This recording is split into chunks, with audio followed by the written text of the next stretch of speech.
you'll have, the Carnegie Mellon University, is a big promoter of neuromarketing or brain scanning, if you like. So what neuromarketing is now, and it's very well advanced. I'd actually recommend people to actually pick up a book on neuromarketing.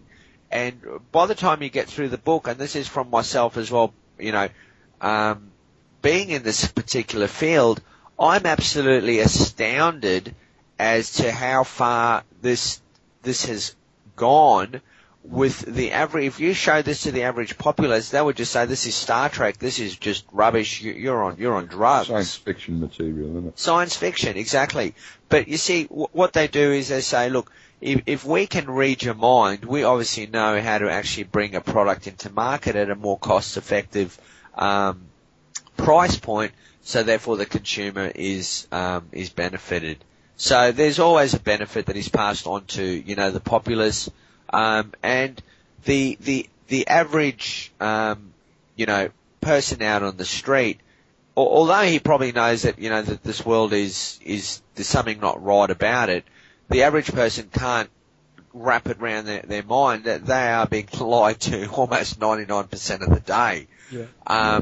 Whereas, people that have obviously popped through the hole, the manhole, if you like, people will question and see it and critically think and say, well, yep, I see what they're presenting me, but what bubbles underneath the surface? What other applications can actually be achieved if these technologies end up in the hands of the bad people? And look, let's be realistic. This technology is always filtering down from the military-industrial complex.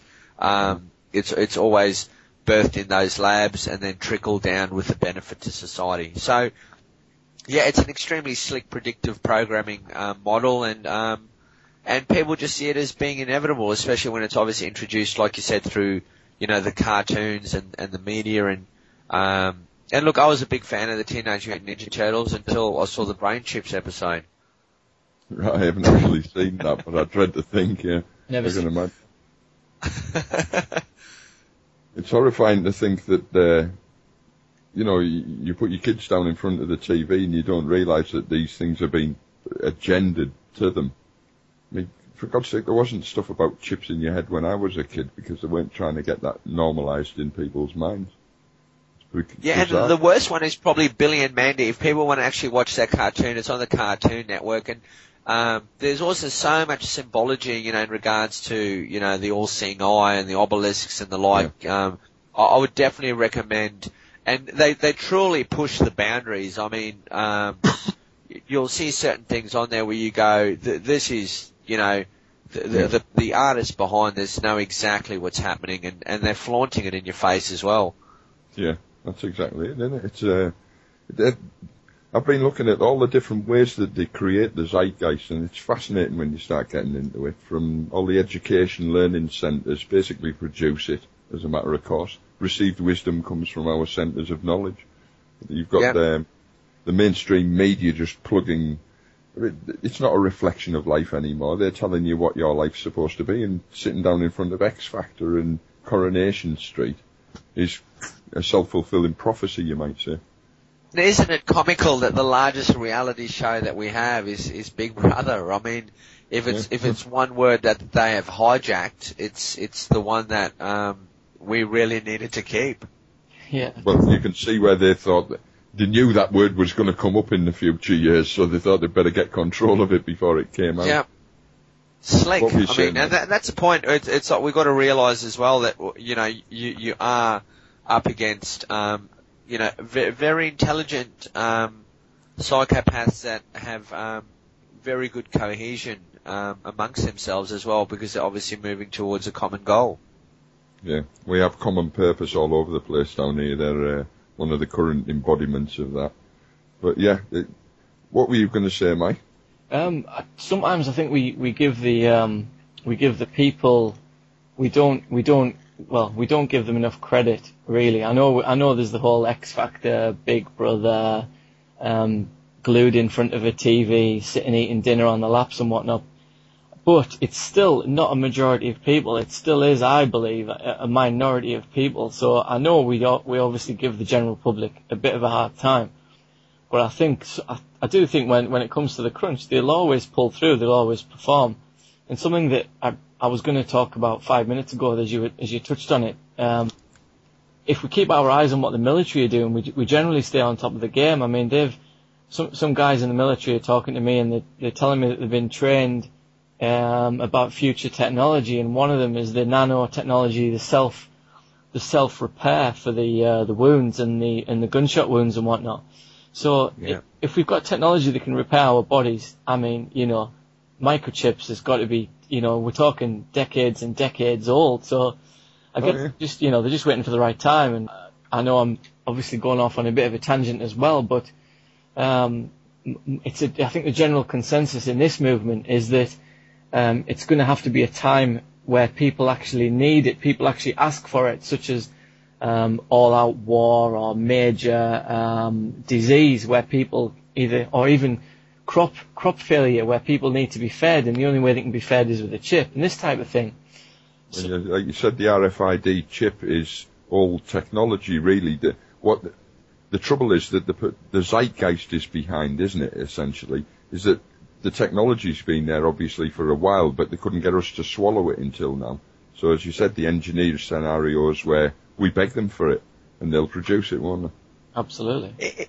And you bring up a valid point there, because what it comes down to, for example, when you look at, going back to the Verichip to keep this, I guess on track in a sense, the Verichip not only have the glucose sensing RFID chip in the works, but they also have the pathogen sensor H1N1 virus Verichip as well. So what they will actually be able to do is detect not only the H1N1 but any other pandemic that, whether it's mutated in the lab and the like. So, we've seen, with the CDC and obviously the World Health Organization's already being caught for getting kickbacks on the swine flu. So, hypothetically, let's say they do manage to merge or mutate the bird flu where it does actually become a pandemic, and you actually do start seeing, bodies dropping to the floor, for example. And then obviously Verichip, who has had this product in the works, it's been at least 2 years now, and it will probably see the light of day in about 3 to 4. I can guarantee you there'll be meetings out there, in regards to, so much money has gone into the development of this particular product. How do we now, make a return on it? And, you obviously have IBM then working on, something that's actually called Project Checkmate, which works with the CDC in regards to actually predicting the models of how the swine flu or bird flu will actually spread. So imagine this, you have IBM who basically controls the software model of predicting of where this flu will spread. You have IBM who is actually seed funding Verichip. So, can't people see that there is a major conflict of interest when the company that actually manufactures the Verichip that has, a pathogen receptor on it is also the one that is also telling us how this flu will actually affect the world on a pandemic level. So bizarre, isn't it? It's not like they're even trying to hide it when it's that transparent. They're their own cause and effect. No, they just hide it through a few different companies, but you don't have to dig deep, because what it comes down to is there's only a few companies in the world that, have the capacity to pull off a scheme such as this. I mean, look, I'll look at what IBM is trying to achieve with their Smarter Planet. It's just amazing that a company would actually go on record to say that they basically want to, not only control, manage, and flow all information flows in regards to the entire planetary system, but to also redirect information flows as well. So you're already looking at a company that, to go into the science fiction, they are what they are doing is they are building what is called an artellect. And what an artellect is, it is a machine, if you like, that will achieve strong AI, which is strong artificial intelligence. So you have different companies that are working on different sectors of this particular, call it a body or a monster, whatever you want to call it, where IBM will actually be running the global brain. Hewlett-Packard will actually be running the sensors of the Earth, so they will actually be putting trillions of sensors around the Earth. IBM will also be putting RFID sensors around the Earth, trillions of them. And then all this data will basically be collected, harvested, and from all that information, we can then obviously exact different actions specific to the data that is coming through. So you are looking at probably the most ambitious plan you have ever that has ever come across, man's mind. It's mind-boggling. The scale of it's preposterous, isn't it, when you think about it? It makes me beg the question: is this phase one of the Venus Project? Because you would think to look at it like it's and this is also, I think, a lot of the the truth movements, or a lot of the other ones out there are in a sense also playing into the hands of this game as well. So I don't exactly have a good feeling about the Venus Project. I don't know what your guys' position is. I'm being agnostic at the minute. I like the idea originally, but I suspect the motives. That's it. Yeah, and look, I also see as well on the on the truth agendas, and this is just it's a generalization I have, but generally if you see someone really rise to a position of power within the truth movement, and look, we've been around, we've done many movies, we've done documentaries, we have a particular key site. Everyone knows at the end of the day there's no money in the truth. I mean, I don't do this for money or any stretch of the imagination. This thing actually costs money to run. So I'm suspicious of anyone who's not skint myself, basically. Exactly. You can't make an honest book nowadays. 100%. And if anyone is making money on this, unless they're obviously producing countless volumes of books and the like, but as a general rule of thumb, people they have the expectation that the truth should be for free, which I believe that to be true as well. And if people want to donate, well, that's great. But if you see someone obviously high rolling it in this movement and doing preposterous things, well, it's quite often controlled opposition.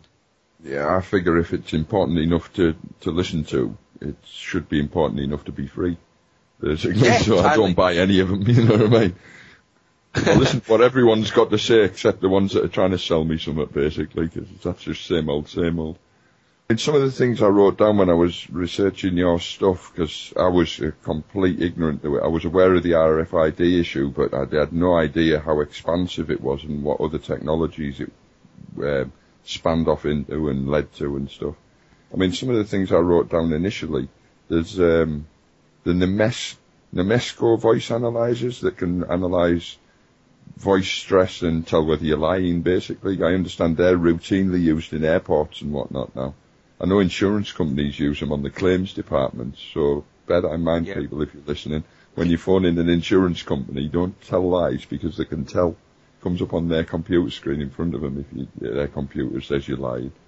So, but some of the stuff about being able to map the brain and sort of position thoughts more or less universally amongst a map of the general population's brain, that freaked me out big style, because it essentially does mean that they can identify thoughts about political dissidents, for instance. And if you're wired up to some sort of feedback loop, I'm sure they can pharmaceutically cure you of those thoughts.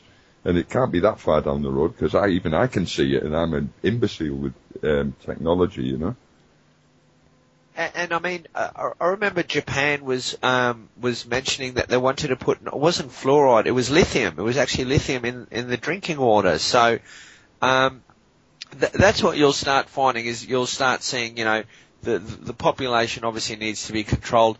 As they start harvesting more data on the average person out there. And I mean,